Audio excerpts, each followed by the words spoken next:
Okay guys, welcome back na naman sa aking YouTube channel. No? So ito yung aking first day sa pagbuo ng legendary weapon na nakuha natin kahapon sa Yellow Dragon Wayfarer. So napakaganda no, napakasulit at napakaswerte kasi 2.5% lang yung chance niyan. So pwede ka mamili dito kung scale, leather, or horn. Pwede ring spear kung kaya mo buuin. So syempre yun na nating weapon kasi yun talaga yung kailangan na lang natin para mapataas yung damage reduction ng ating skill damage reduction ng ating warrior. Tapos, ang susunod natin dyan, syempre, yung accessory na. So, may paraan ako dyan para mapabilis ang buo. Pagbuo pala, syempre, ibenta ko itong tradable na weapon.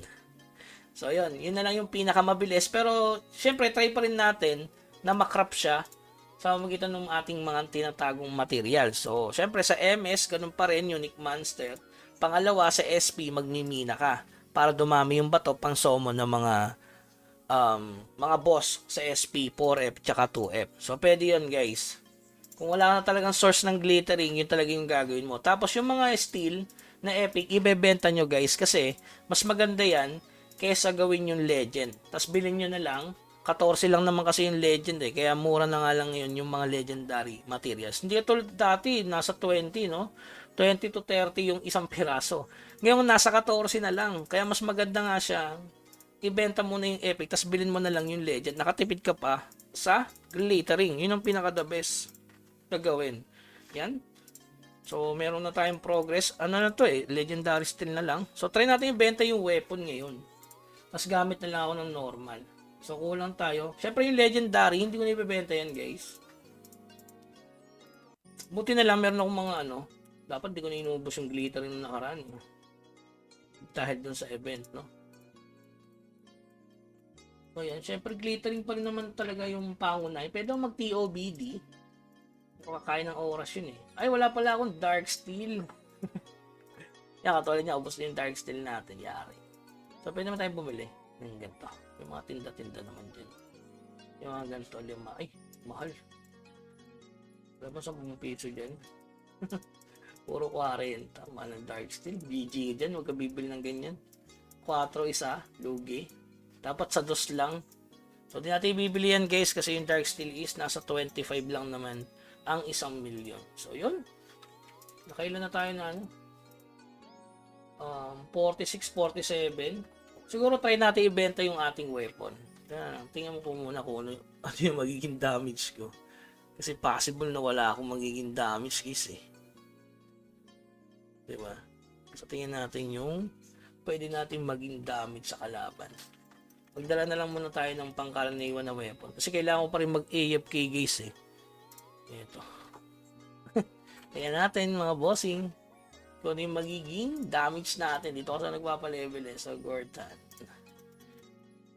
Yan. AFK lang ako dyan para mag-level 143. Napakahalaga din nun guys.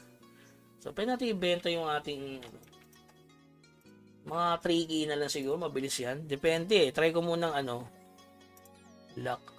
Unlock. Try natin kung kayang dumamage. Sana may damage eh, no? Yan. Ang laki ng binawas ng GR6K. Grabe. Makapatay pa naman siguro, no?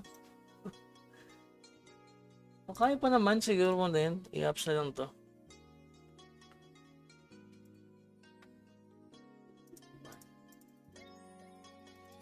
Saan natin para solid. Diba? Yun na lang siguro, tapos beta natin yung tradable na weapon. Baka may boom. Ay, walang dark steel. Yan, siguro pwede muna yan. Pansamantagal. Beta na natin tong weapon. Kasi kung mabebenta to, magkano ang steel sa inyong, magkano ba steel? Tingnan natin yung steel ha. Dapat mabenta siya sa expected compress. 14. So, mga 5k gold ang kailangan ko. Or 4k gold. Sana mabili to. Wala mo merong non-trip. Kasi malakas naman to eh. Kaso yun nga lang, ang ginagawa kasi ng mga iba ngayon is shortcut. Eh paano kung magkaroon ng bootcamp? Uy, bootcamp. Baka lang. Tayo natin benta 7k. Pag hindi na benta sa 6-7k. Plus 11 yan. Masad damage yan guys. Yung physical niyan 1229. Diba? Eh, yung sa Legend kasi, ano eh, mas mataas yan kaysa sa plus 6 na Legend, guys. Pinagkumpara ko na yan eh. Pero yung maganda nga kasi sa Legend, guys, yung ano, yun, oh, baba ng physical, oh. Diba? 9k lang yung power score, yun 8-8 eh. Pero ang problema kasi, yung skill damage reduction niya talaga. No? Maganda rin to pansamantagal. Lakas naman din kasi to. Oh, power score niya is nasa 8k. 8-9. Okay. So, yun. Try natin ibenta muna sa 7k. Kung mabilis siya, masaya ako. Kung hindi, babaan natin. Okay. So, yun lamang guys. Keep grinding. Huwag kalimutan mag-subscribe sa ating channel. Hanggang sa muli. Paalam.